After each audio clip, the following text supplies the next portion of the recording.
I knew the axe was coming the second he leaned on my cubicle wall like he owned oxygen. New VP slick suit too white for someone who's never missed a bonus. "Sweetheart," he says, because of course he does. "Your little handshake diplomacy thing. Cute, but we're moving into a more scalable model. Translation, fired, but I'll do it with a grin so you think it's a compliment." 10 minutes later, I'm in a glass fishbowl with HR. Staring at a severance information packet they slid over like it was a birthday card. My badge is deactivated before I've even finished signing the exit form. They hand me a branded tote bag, logo front and center, as if corporate swag will patch over the fact that they just gutted 37 enterprise accounts with one lazy pen stroke.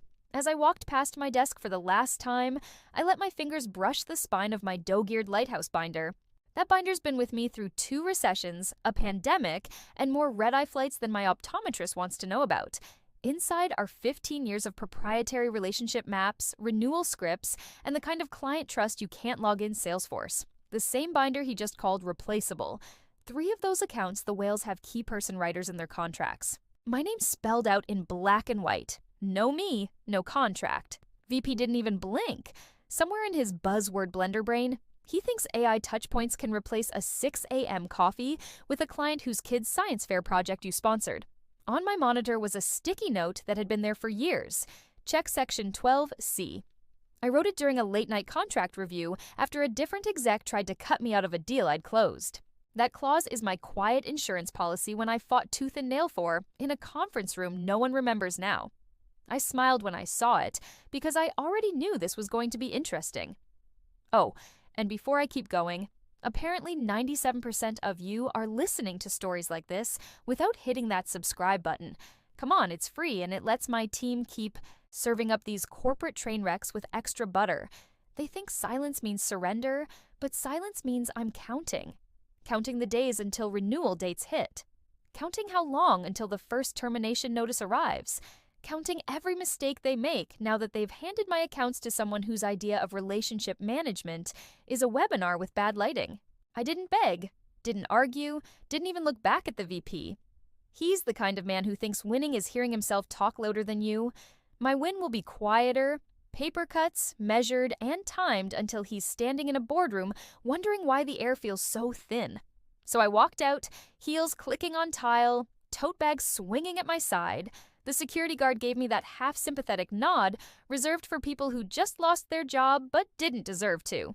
In my head, I was already laying out the next steps. Dust off the Lighthouse license agreements. Pull the last 3 years of revenue numbers for those whales. Make sure every confidential file is backed up where it belongs on my side of the fence. Because here's the thing about being replaceable, sweetheart. The people who say it never bothered to read the fine print. And Section 12C. That's not fine print. That's a loaded gun with a hair trigger. And they just handed it to me. By the time my tote bag hit the passenger seat of my car, I knew exactly how they'd handled transitioning my accounts. Sure enough, 2 days later, word got back to me from an old friend still on the inside. The VP had rolled out his grand retention plan, a single webinar, and a string of mass emails written like bad press releases.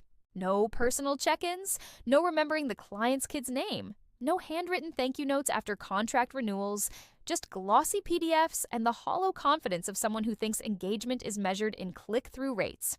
Client Hashem was the first to blink. By blink, I mean send a beautifully polite nuclear-grade email to the contract's inbox. Per Section 14.2, due to the key person change, we are exercising our right to terminate for convenience effective immediately. The kind of line that when you've been in the game long enough, you can hear being read in a lawyer's voice. It was less a goodbye and more a formal obituary for the VP's career longevity. I couldn't help it. I laughed. It wasn't exactly more like the gallows humor of watching someone burn down the barn to swat a fly. That account alone was worth more in annual revenue than his entire department's combined salary. I'd spent 7 years building it brick by brick. Flew out for a last-minute dinner when their procurement officer's husband fell ill. Sat through a 3-hour opera in a city I couldn't pronounce just to close the gap on a renewal. And now gone in the time it took them to click send. So I baked a pie peach bourbon, my grandmother's recipe. When it came out of the oven, I scrolled cost of doing business and whipped cream across the top and took a photo. I almost mailed it to their office, but decided the joke was better left in my kitchen. The part that would make them choke if they knew. Those key person writers weren't some freebie the company dreamed up. I negotiated everyone myself, sometimes dragging legal into calls they hated, sometimes waiting out procurement until they caved. They're rare in corporate contracts for a reason. Companies don't like being handcuffed to an actual human. But my whales insisted on them because they knew what they were buying wasn't just a service, it was me. In the old days, I kept renewal dates scrolled on a wall calendar in my cubicle circled in thick red Sharpie. It was part talisman, part scoreboard. That calendar's hanging in my home office now, and I can see exactly what's about to happen in big looping handwriting. Client #2, renewal notice due in 9 days. Client #315, I don't even need to call them. The clock's ticking for free. I could almost picture the VP in his corner office, spinning his ergonomic chair toward the window while explaining to the CEO that some churn is normal during leadership transitions. That's what amateurs call losing a customer you thought was a captive audience. Pros like me, we call it a slow bleed. And this was just the first drop. That night, I opened my old files and skimmed through the writers again. Clean, tight, airtight. I drafted them to survive. Not just bad leadership, but leadership too arrogant to know they were the problem. The whales didn't need me to reach out. They knew the drill. My departure wasn't a hiccup. It was a tripwire. 3 days later, my personal phone buzzed with a number I didn't recognize. When I picked up, I heard a familiar voice, warm, measured, and loaded with subtext. Hey, just checking in. Are you okay? The kind of question that wasn't about my health at all. They were fishing, but politely to see if I was available. I smiled into the receiver. The bleed had begun, and there's nothing. Management hates more than realizing the wound isn't going to clot. It didn't take long for the silence to turn into something you could almost hear humming, like the air before a storm. 9 days after Client #1 walked, Client #2 sent their own formal goodbye. No emotion, no fluff. Just pursuant to Section 11B, we are terminating effective immediately due to key person change. They didn't even bother to ask about the transition plan because they knew there wasn't one. That account had been my baby since the ink dried on their first contract. I'd gotten their CFO to renew during the 2009 downturn by sending him a care package of bourbon and the exact cigars he smoked at his wedding. Now, the entire deal vanished into the legal ether with the click of a mouse. Client #3 didn't wait for their renewal date. 4 days later, their termination notice landed in legal's inbox with a timestamp so close to lunchtime. I could picture the paralegal reading it over a turkey sandwich. Same reason cited, same signature block. Another 7-figure account gone, and all the VP had to show for it was a webinar replay nobody watched past slide 4. Inside, it was chaos. My friend in ops described it like watching a kitchen catch fire, while the head chef insists the smell is fine. Leadership ordered a rapid response plan, which was code for endless meetings where everyone argued about messaging. Instead of fixing the core problem that the clients weren't buying services, they were buying me. That's when the real comedy started. The CEO's assistant, who had never once spoken to me directly in all my years, there sent an email with the subject line, "Need your retention scripts ASAP." No hi, no hope you're well. Just an expectation that I'd drop everything and hand over the very thing I'd fought to keep my lighthouse. They had no clue those scripts weren't company property. Every year, without fail, I licensed them to the company for 12 months at a negotiated rate. That rate got tucked into an additional services clause in my contract, signed off by prior counsel who actually knew how to read. The day they walked me out was the day that license expired. I didn't respond.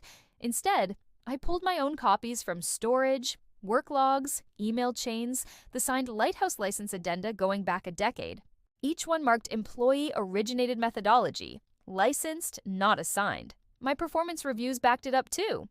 Her proprietary relationship framework has resulted in X% retention and Y% upsell.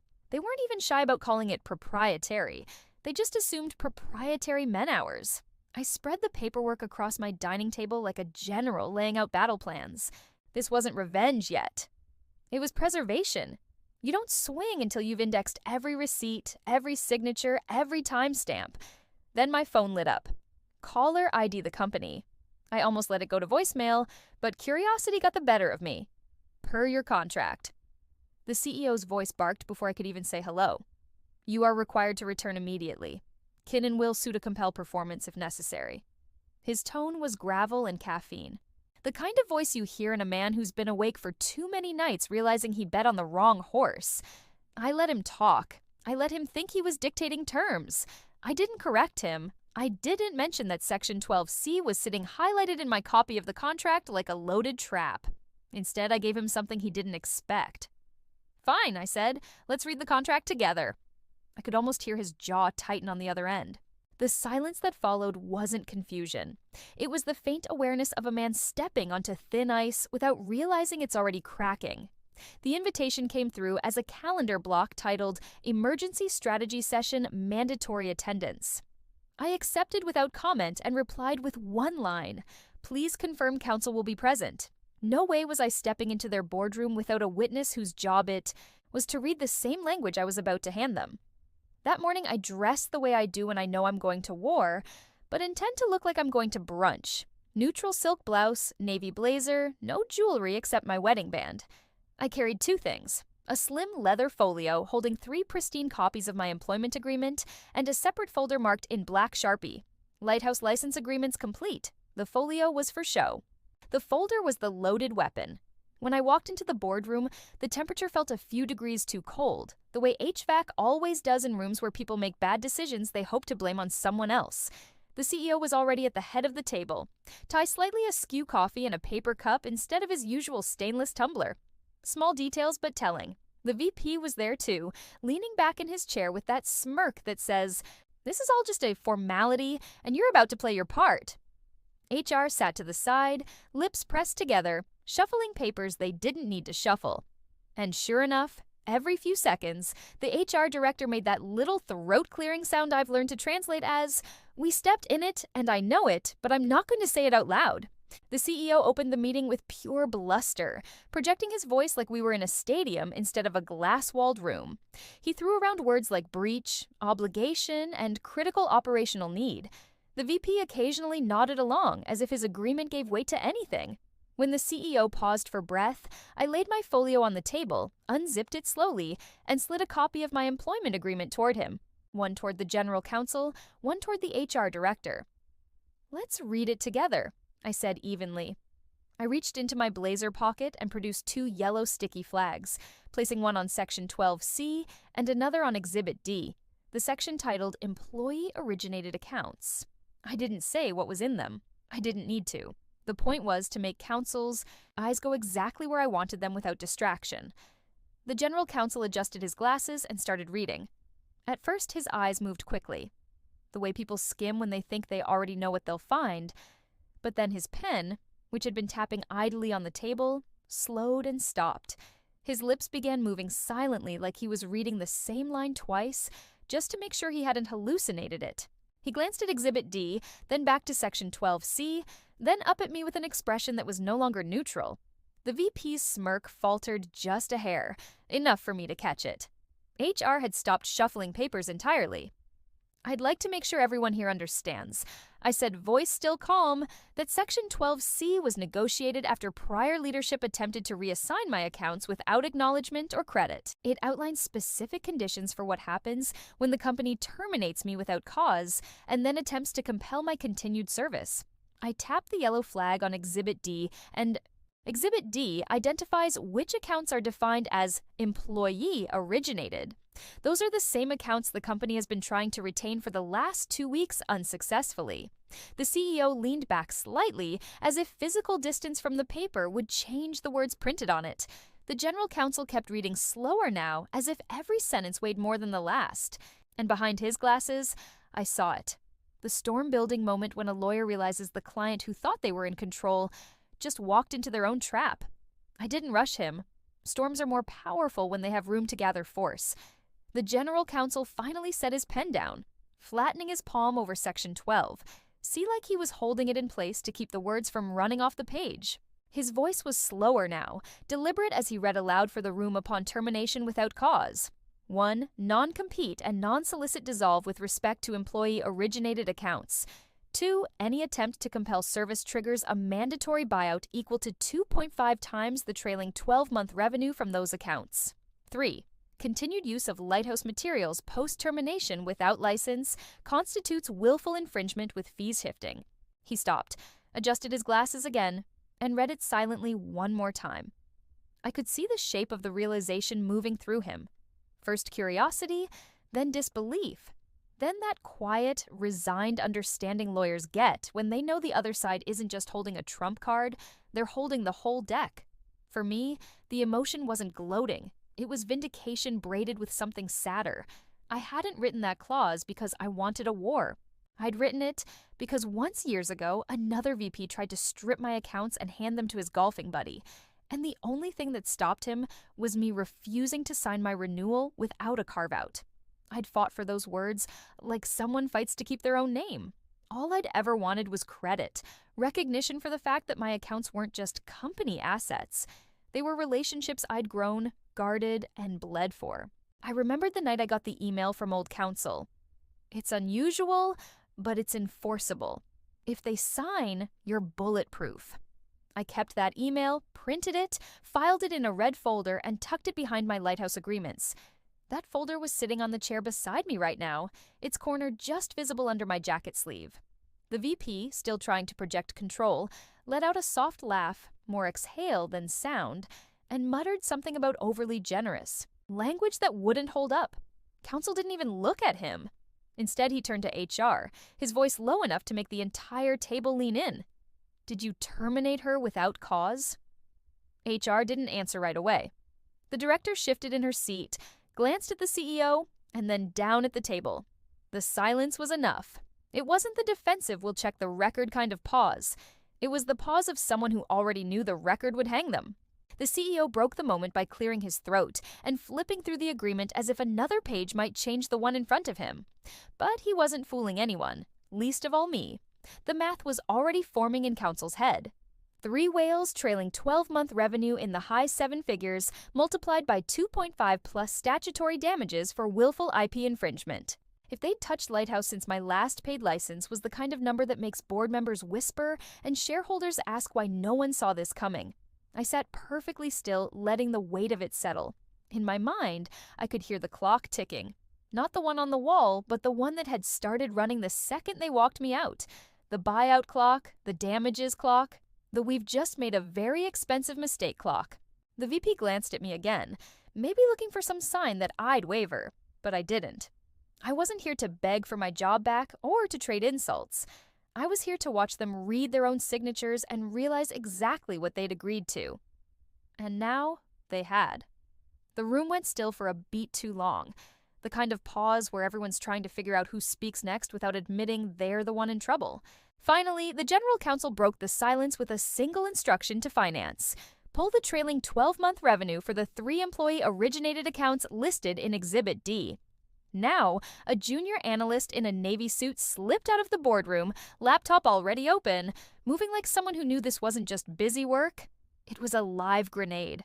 10 minutes later, he was back, pale and tight-lipped, whispering the numbers to the CFO, who didn't even try to hide the way his shoulders slumped. The total was announced like a confession, a high 7-figure revenue stream multiplied by 2.5 per section 12C. The buyout number didn't just land, it crushed the air out of the room. You could almost hear the gears turning in their heads, converting that figure into quarters of profit destroyed and executive bonuses gone before they could regroup. Ops made things worse. We did use her lighthouse scripts last week. One manager said hesitantly, like a kid admitting they'd broken a window, but thought maybe it wouldn't be noticed. Every head turned toward me. I reached into my folder and slid a single-page document across the table. The most recent Lighthouse license agreement clearly stating the expiration date the exact day they walked me out. No renewal invoice paid, no extension signed, which meant every use since then wasn't just a breach. It was willful infringement, fee shifting mandatory. From my bag, I pulled the access logs. I had security alerts in place for post-termination access. I said softly, "Here's your login history for the shared drive where my templates live. Timestamps, IP addresses, user IDs." My voice didn't rise, didn't crack. I kept it low, steady, because I've learned that when you speak softly in a room full of men who think volume equals control, they have to lean in. And when they lean in, they're listening. The CFO scanned the logs, his pen starting to click fast. Counsel took the page from him, read it once, and then set it face down like the paper itself might burn him. The CEO rubbed his temple. The VP still hadn't said a word, but the smirk was long gone, replaced by the vacant stare of someone trying to remember how the game works when all the pieces are suddenly against him. I let the silence hang for a few beats longer before I opened the leather folio again and laid down 2 envelopes neatly labeled. Option A. Option B. I slid them forward side by side like a magician revealing the final trick. Option A. I began. You retain me as an independent consultant at $900 an hour, 200-hour minimum, payable in advance. The VP resigns. You issue a public apology for role misclassification and reinstate the Lighthouse license for 12 months at triple the previous rate. I tap the second envelope. Option B. I decline. I join a competitor who has already papered so with my 3 whales. You wire the buyout amount plus infringement. Damages by Friday at 5 p.m. My tone never changed. My smile polite but thin. It wasn't anger anymore. It was arithmetic numbers with teeth. And now they knew exactly how hard those teeth could bite. I rested my fingertips lightly on the 2 envelopes between us, the way a card shark hovers over a winning hand. You can open them now or you can open them later, I said evenly. But the clock's running either way. Option A, printed in neat bullet points, left them a narrow escape hatch. Retain me as an independent consultant at $900 an hour, a 200-hour minimum paid in advance. No net 30 games. The VP's resignation effective immediately to be announced with the same cheerful internal memo they'd used to welcome him. A public apology for role misclassification that would read like a corporate humility post, but double as a warning to anyone else who thought they could outmaneuver me. And my favorite, the immediate reinstatement of the Lighthouse license for 12 months at triple the previous rate. Invoice today. Payable today. Option B was cleaner, bloodier. I walked straight across the street to the rival who has already papered so with my 3 whales. They've signed, sealed, and dated them. I'm the named key person again. The buyout amount from Section 12, C plus willful infringement fees wired by Friday 5 p.m. No negotiations, no extensions, no second chances. I slid the envelopes forward close enough that the board members could see the labels. I didn't open them, didn't need to. Paper has weight and weight speaks.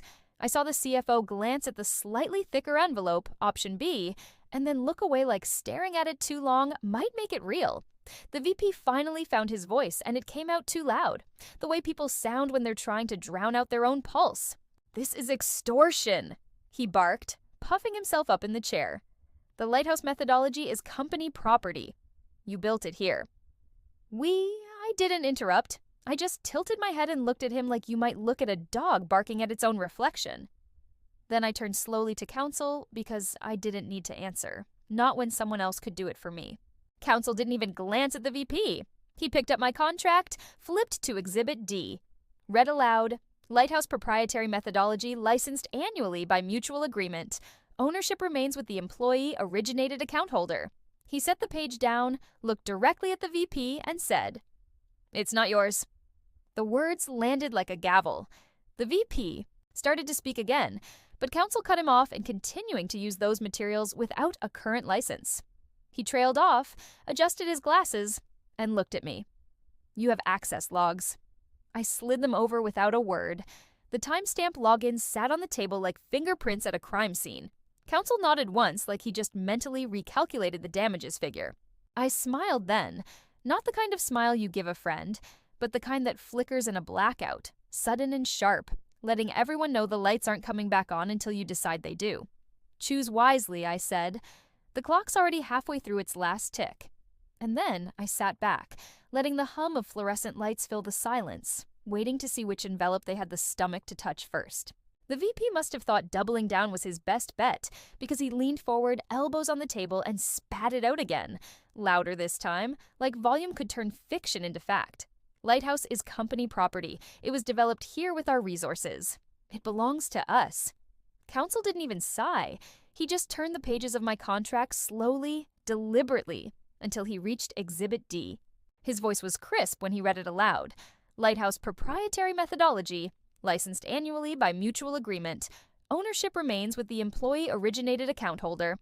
He closed the binder with a quiet thud and looked at the VP the way a teacher looks at a kid who just failed a test they had the answers to for weeks.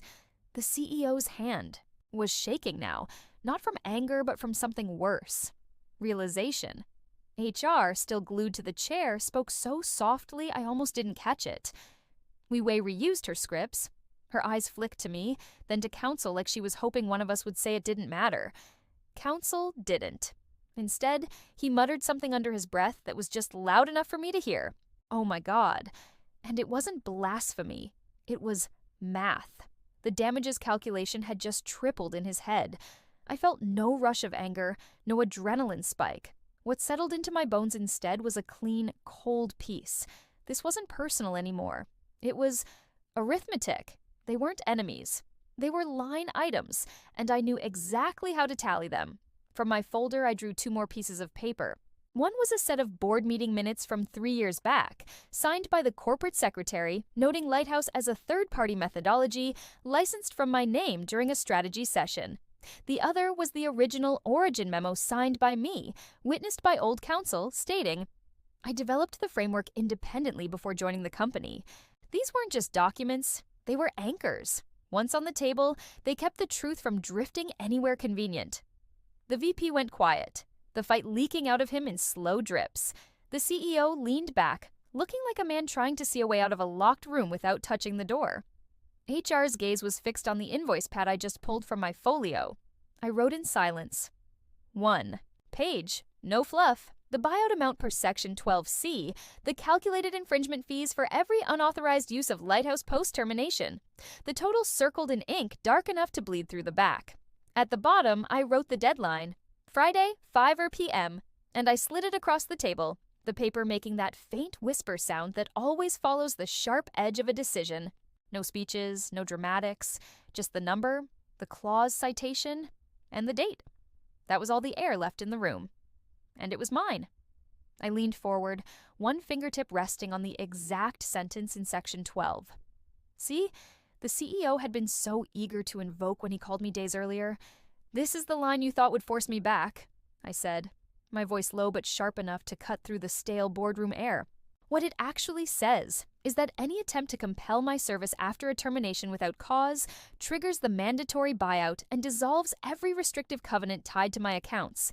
Counsel didn't speak right away, but his nod was slow, deliberate, and final. It wasn't just agreement, it was concession. The fight was over, even if no one had announced it yet. The CEO's jaw worked as if chewing on gravel.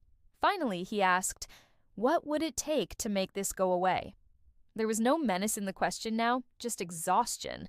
I didn't hesitate. I tapped the thicker of the 2 envelopes, option B, and stood. That one, no one reached for it. They didn't need to. They knew exactly what was inside, the buyout total, the infringement damages, and the knowledge that my 3 whales were already signed, sealed, and ready under a rival's banner. I felt no flare of victory, no vindictive rush, just the cool, clean satisfaction of a transaction closing exactly as written. Weren't burning here. They were being itemized 1 invoice at a time. For the final stroke, I let them have the truth they'd been avoiding. "The whales didn't choose your logo," I said, sliding the invoice closer. "They chose me, and my rival's welcome packet is already in my car." VP started to open his mouth, maybe to throw one last scrap of ego into the void, but the CEO caught sight of the circled total on the bill and cut him off with a curt "close it." I left the invoice on the table, left the silence that came with it, left them staring at the kind of number you can't wish away with an all-hands pep talk.